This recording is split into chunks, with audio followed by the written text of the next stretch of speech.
बिस्मिल्लाहिर्रहमानिर्रहीम। अस्सलाम वालेकुम। Welcome to my YouTube channel.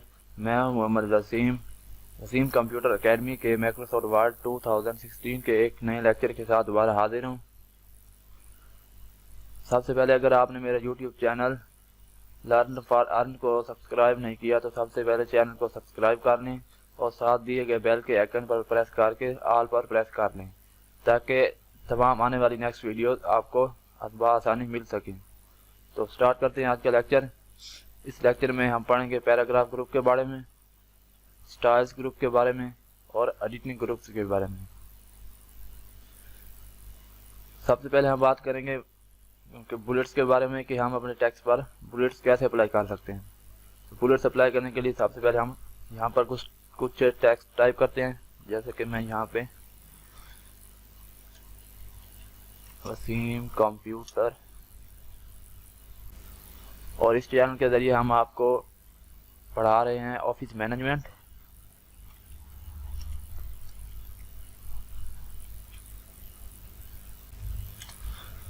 ये हमने कुछ टेक्स्ट टाइप किया, हम चाहते हैं कि इस पर बुलेट्स अप्लाई हो जाएं। तो बुलेट्स अप्लाई करने के लिए पहले टेक्स्ट को सेलेक्ट करें। टेक्स्ट को सेलेक्ट करने के बाद यहाँ पे बुलेट्स और नंबरिंग के दरमियान टॉप डाउन बटन पर क्लिक करें और यहाँ से जो भी आप बुलेट्स अप्लाई करना चाहते हैं वो बुलेट यहाँ से सेलेक्ट करके आप बुलेट्स अप्लाई कर सकते हैं। तो अगर आप चाहते हैं कि आप नेक्स्ट जितने भी टेक्स्ट लिखें, जितने भी लाइनें लिखें, तो ये बुलेट्स ऑटोमेटिक अप्लाई होती जाएं, तो आप जैसे एंटर प्रेस करेंगे तो ये बुलेट्स अप्लाई हो जाएगी। जैसे हम यहाँ पे कुछ टाइप करते हैं,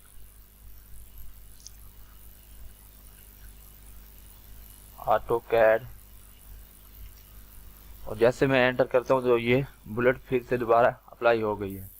अगर आप बुलेट्स को ख़त्म करना चाहते हैं तो डबल इंटर करके भी बुलेट्स को ख़त्म कर सकते हैं, या आप यहाँ से टेक्स्ट को सिलेक्ट कर लें और यहाँ टॉप डाउन बटन पर क्लिक करके और नॉन पे क्लिक करके इसे बुलेट्स को ख़त्म भी कर सकते हैं।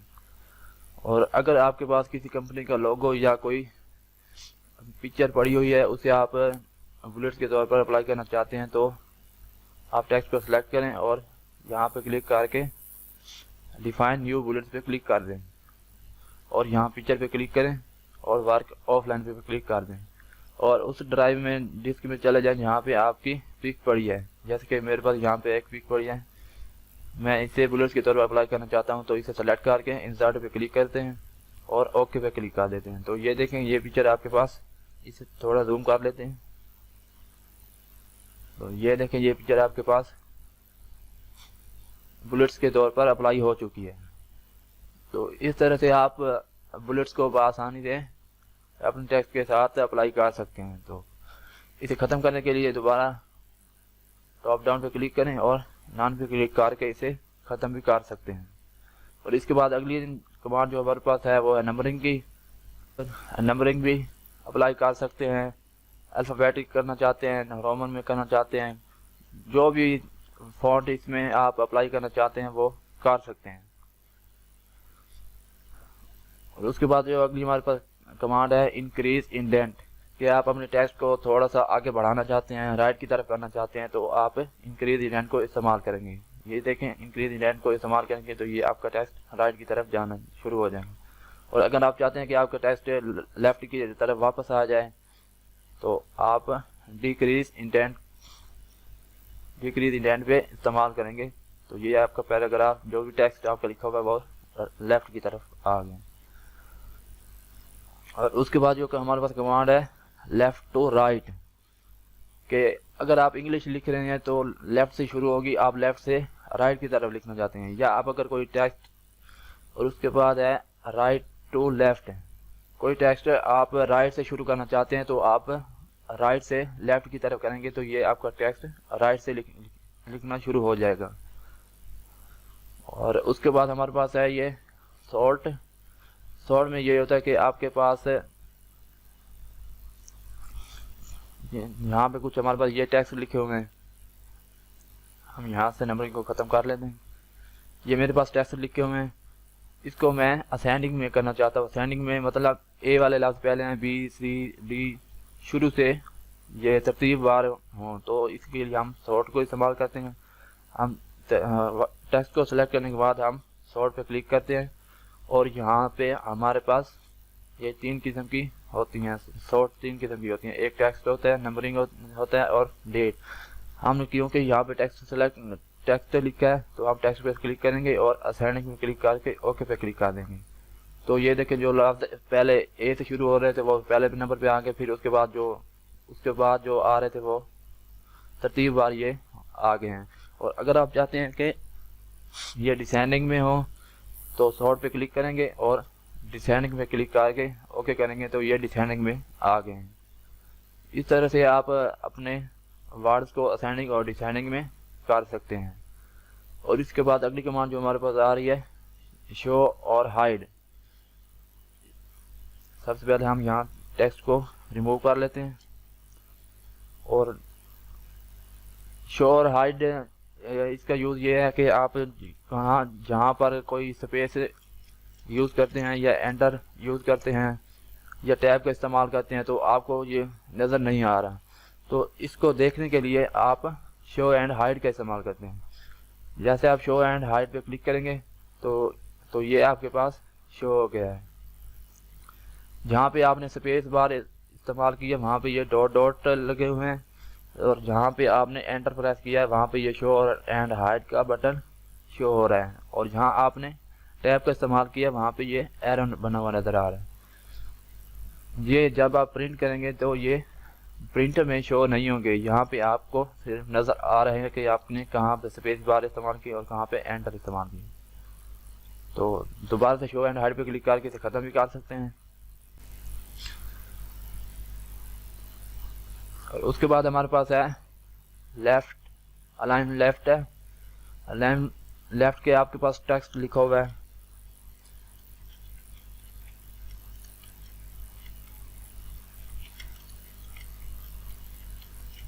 ये हमारे पास टेक्स्ट लिखा हुआ है।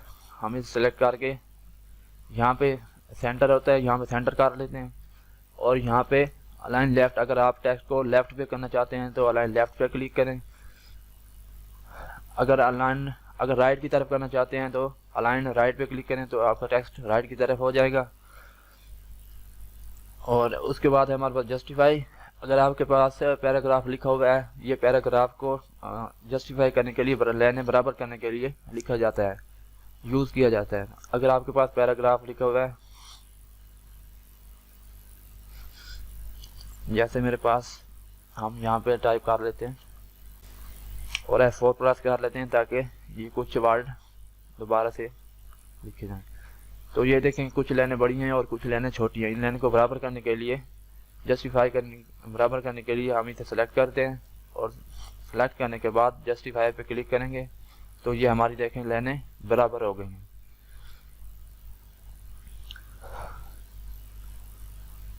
उसके बाद जो अगली कमांड हमारे पास है वो लाइन और पैराग्राफ स्पेसिंग की, कि आप अपने पैराग्राफ में स्पेसिंग को बढ़ाना चाहते हैं, वक्फा ज़्यादा देना चाहते हैं तो आप लाइन एंड पैराग्राफ स्पेसिंग को इस्तेमाल करते हैं। टेक्स्ट को सिलेक्ट करके आप इस पर क्लिक करेंगे और यहाँ से आप ये देखें आप यहाँ पे टेक्स्ट को स्पेस दे सकते हैं, टेक्स्ट में वक्फा बना सकते हैं। और इसके बाद अगली कमांड जो हमारे पास है वो है शेडिंग, कि हम टेक्स्ट को शेड कैसे कर सकते हैं, टेक्स्ट पे शेडिंग कैसे अप्लाई कर सकते हैं। तो शेडिंग अप्लाई करने के लिए सबसे पहले कंप्यूटर एकेडमी, इसमें हम शेड अप्लाई करना चाहते हैं। तो शेड अप्लाई करने के लिए हम सबसे पहले टेक्स्ट को सिलेक्ट करते हैं। टेक्स्ट को सिलेक्ट करने के बाद हम इसे सेंटर में कर लेते हैं और शेड अप्लाई करने के लिए यहाँ टॉप डाउन पे बटन पे क्लिक करें और वो कोई कलर सेलेक्ट कर लें जो आप शेड पे लगाना चाहते हैं। तो ये कलर हमने, तो ये देखें ये टेक्स्ट पे शेड हो गया, इसे हम शेडिंग कहते हैं। तो इस तरह से आप अपने टेक्स्ट को शेडिंग अप्लाई कर सकते हैं। और इसके बाद जो अगली कमांड है वो है हमारे पास बॉर्डर की। कि आप अपने टेक्स्ट के ऊपर बॉर्डर कैसे लगा सकते हैं। बॉर्डर लगाने के लिए हमारे पास जो कोर्स है वो है वर्ड का, उसके बाद एक्सेल एंड पावर पॉइंट। अब हम इस पे बॉर्डर्स अप्लाई करना चाहते हैं, तो बॉर्डर अप्लाई करने के लिए इसे सेलेक्ट करें और सेलेक्ट करने के बाद बॉर्डर पे क्लिक करें और ऑल बॉर्डर्स पे क्लिक कर दें। तो ये आपके ऑल बॉर्डर अप्लाई हो गए हैं। और आप इसे ख़त्म करना चाहते हैं तो दोबारा यहाँ पे क्लिक करें और नो बॉर्डर पे क्लिक करके इसे ख़त्म भी कर सकते हैं। और आप सिर्फ बॉटम में भी बॉर्डर लगा सकते हैं, टॉप पे भी बॉर्डर लगा सकते हैं, और इस तरह से लेफ्ट पे भी बॉर्डर लगा सकते हैं, राइट पे बॉर्डर लगा सकते हैं। या ख़त्म करना चाहें तो नो बॉर्डर पे क्लिक करें। अगर तमाम बॉर्डर लगाना चाहें तो ऑल बॉर्डर पे क्लिक करके तमाम बॉर्डर लगा सकते हैं। या फिर आप सिर्फ आउटसाइड पे बॉर्डर लगाना चाहते हैं तो आउटसाइड बॉर्डर्स पे क्लिक करें और आप बॉर्डर अप्लाई कर दें। या आप इनसाइड बॉर्डर्स भी लगा सकते हैं, inside horizontal border, inside vertical border, जो भी आप बॉर्डर लगाना चाहते हैं लगा सकते हैं। तो इसके बाद हमारे पास जो है वो स्टाइल ग्रुप है। स्टाइल ग्रुप में हम पढ़ेंगे टाइटल के बारे में, हेडिंग 1, हेडिंग 2 और नॉर्मल टेक्स्ट के बारे में। टाइटलिंग क्या होता है कि आपकी कंपनी का लोगो हो गया या किसी बुक का नेम हो गया। और हेडिंग में जैसे हमारी बुक में क्वेश्चन होते हैं वो हेडिंग कहलाते हैं। और हेडिंग 1 थोड़ी बड़ी होती है और हेडिंग 2 थोड़ी छोटी होती है। तो सबसे पहले हम यहाँ पे इसे फॉर्मेटिंग जो हमने की हुई है वो ख़त्म कर लेते हैं। क्लियर पे क्लिक करते हैं, क्लियर ऑल फॉर्मेटिंग में क्लिक करेंगे तो ये आपकी फॉर्मेटिंग ख़त्म हो चुकी है। अब यहाँ पे टेक्स्ट को थोड़ा बड़ा कर लेते हैं। बड़ा करने के बाद क्योंकि ये हमारे पास टाइटल है, तो हम इसे सेलेक्ट करने के बाद जैसे टाइटल पे क्लिक करेंगे तो ये हमारे पास ये टाइटल में तब्दील हो चुका है, थोड़ा बड़ा हो गया, टाइटल में तब्दील हो गया। और जो हमारे पास है ये वर्ड है, ये हमारे पास है हेडिंग। हम हेडिंग 1 पे क्लिक करेंगे तो ये देखें ये हमारे पास हेडिंग बन चुकी है। हेडिंग 1 पे क्लिक करेंगे तो ये हेडिंग 1 ये जरी बड़ी होगी हेडिंग, और जब हेडिंग 2 पे क्लिक करेंगे तो ये कुछ और छोटी हो जाएगी। तो ये हेडिंग 1 और हेडिंग 2 है। और इसके बाद है हमारे पास नॉर्मल टेक्स्ट। नॉर्मल टेक्स्ट आपका पैराग्राफ जो लिखा हुआ होता है वो जिसका फॉन्ट साइज 11 होता है, इसे ये नॉर्मल टेक्स्ट कहलाता है। और उसके बाद जो आपके पास है टाइटल का बाय डिफ़ॉल्ट फॉन्ट साइज है वो है 28 टाइटल का साइज होता है। और हेडिंग 1 का जो बाय डिफ़ॉल्ट साइज होता है वो होता है 16। और हेडिंग 2 का जो साइज होता है वो होता है 13। और नॉर्मल टेक्स्ट जो होता है आपका वो होता है 11। जो नॉर्मल टेक्स्ट आपका होता है वो होता है 11, फॉन्ट साइज 11 का। और उसके बाद हमारे पास है ये एडिटिंग ग्रुप में यहाँ पढ़ेंगे फाइंड के बारे में, गो टू के बारे में पढ़ेंगे, रिप्लेस के बारे में और सेलेक्ट ऑल के बारे में पढ़ेंगे।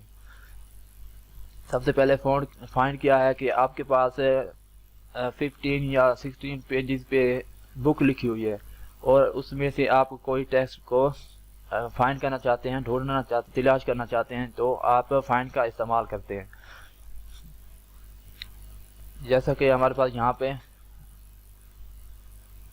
ये मेरे पास टेक्स्ट लिखे हुए हैं, हम कुछ पेजेस क्रिएट कर लेते हैं। आप पेजेस क्रिएट करने के लिए Ctrl+Enter का इस्तेमाल करेंगे। ये हमने 13 पेजेस बना लिए हैं।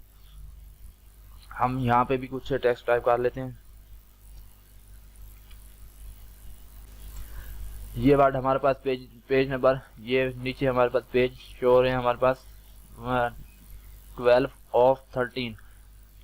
हम पेज नंबर 12 पे हैं और हम फाइंड करना चाहते हैं इसमें ये हमारे पास वसीम यहाँ पे पेज नंबर 1 पे भी लिखा हुआ है और पेज नंबर 12 पे भी लिखा हुआ है। अब हम इसे तलाश करना चाहते हैं और फाइंड के ज़रिए आसानी से तलाश कर सकते हैं। जैसे हम फाइंड पे क्लिक करेंगे तो ये हमारे पास एक नेविगेशन बार लेफ़्ट साइड पे शो हो जाएगा।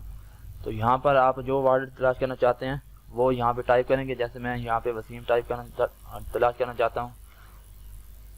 वसीम टाइप करने के बाद ये हमारे पास नीचे बता रहा है, हमारे पास ये हेडिंग है और ये हेडिंग में एक वसीम कंप्यूटर एकेडमी में शो हो रहा है। ये हमारे पास ग्रीन कलर में हाईलाइट हो गया है। जहाँ जहाँ पे भी आपका टेक्स्ट जो आप फाइंड करना चाहते हैं होगा वो हाईलाइट होगा। ये देखें पेज नंबर 1 पे भी हमारे पास हाईलाइट हो गया और पेज नंबर 12 पे भी ये हमारे पास हाईलाइट हो गया है। तो इस तरह से आप कोई टेक्स्ट को आसानी से फाइंड कर सकते हैं। उसके बाद हमारे पास है गो टू की कमांड है। गो टू में आपके पास बुक लिखी हुई है। जैसे आप गो टू पे क्लिक करेंगे तो फाइंड और रिप्लेस का एक बॉक्स ओपन हो जाएगा। आपके पास बहुत से पेजेस हैं। अब हम हैं पेज नंबर 12 पे हैं। अब हम चाहते हैं कि पेज नंबर 1 पे चले जाएं, तो बजाय इसके हम स्क्रॉल करके ऊपर जाएं तो हम डायरेक्ट यहाँ गो टू पे आके पेज नंबर 1 लिखेंगे और जैसे एंटर प्रेस करेंगे तो हम ये देखें पेज नंबर 1 पे आ गए हैं। इस तरह से अगर हम चाहते हैं कि पेज नंबर 7 पे आ जाएं तो जैसे हम 7 प्रेस करके एंटर प्रेस करेंगे तो हम पेज नंबर 7 पे आ गए हैं। तो ये देखिए आपको पास नीचे शो हो रहा है पेज 7 ऑफ 13, हम पेज नंबर 7 पे आ गए। तो इस तरह से आप गो टू का इस्तेमाल कर सकते हैं। उसके बाद हमारे पास है अगली कमांड जो हमारे पास है वो है रिप्लेस की। कि हमारे पास जैसे हमारे पास एक पैराग्राफ लिखा हुआ है और उसमें हमने कोई लफ्ज़ गलत टाइप कर दिया है, बहुत सा गलत टाइप कर दिया, या हम उस लफ्ज़ की जगह कोई और लफ्ज़ लिखना चाहते हैं करेंगे। जैसे रिप्लेस पर क्लिक करेंगे तो ये हमारे पास फाइंड एंड रिप्लेस का बॉक्स ओपन हो जाएगा। अब हमने फाइंड व्हाट पे यहाँ पे लिखना है हम क्या फाइंड करना चाहते हैं। यहाँ मैंने वसीम टाइप कर लिया और इसके बाद जो इसकी जगह जो मैं लफ्ज़ लिखना चाहता हूँ वो मैं रिप्लेस विद, यहाँ पे आपने टाइप करना है जो आप रिप्लेस करना चाहते हैं। जैसे मैं यहाँ पे टाइप कर लेता हूँ जावेद, और जावेद लिखने के बाद रिप्लेस का मतलब है कि आपका सिर्फ एक लफ्ज़ रिप्लेस होगा। रिप्लेस आप आल पे क्लिक करेंगे तो आपके पास जितने भी वसीम के नाम के टेक्स्ट हैं वो जावेद में कन्वर्ट हो जाएंगे। तो हम रिप्लेस आल पे क्लिक करते हैं तो ये देखें all done, we made 2 replacements. ये देखें यहाँ पे हमारे पास लिखा हुआ था वसीम, यहाँ पे जावेद आ गया और पेज नंबर हमारे पास लिखा हुआ था 12 पे। ये देखें 12 पे वसीम की जगह जावेद आ गए। तो इस तरह से आप कोई भी टेक्स्ट रिप्लेस कर सकते हैं। और उसके बाद अगली कमांड जो हमारे पास है वो है सिलेक्ट ऑल की। सिलेक्ट ऑल में कि ये आपके पास कितना भी पैराग्राफ लिखा हुआ है उसे तमाम को सेलेक्ट करने के लिए, या तो आप कंट्रोल ए प्रेस करके तमाम जो आपका पैराग्राफ लिखा हुआ उसको सिलेक्ट कर सकते हैं, या आप सेलेक्ट पे हैं और सेलेक्ट ऑल पे क्लिक करेंगे तो ये आपका तमाम टेक्स्ट सेलेक्ट हो जाएगा। तो ये था आज का हमारा लेक्चर। अगर आपको हमारी वीडियो अच्छी लगी तो प्लीज़ हमारे वीडियो को लाइक कर दें और चैनल को लाजमी सब्सक्राइब कर दें ताकि आने वाली तमाम वीडियोस को आप तक आसानी से पहुंचा सकें।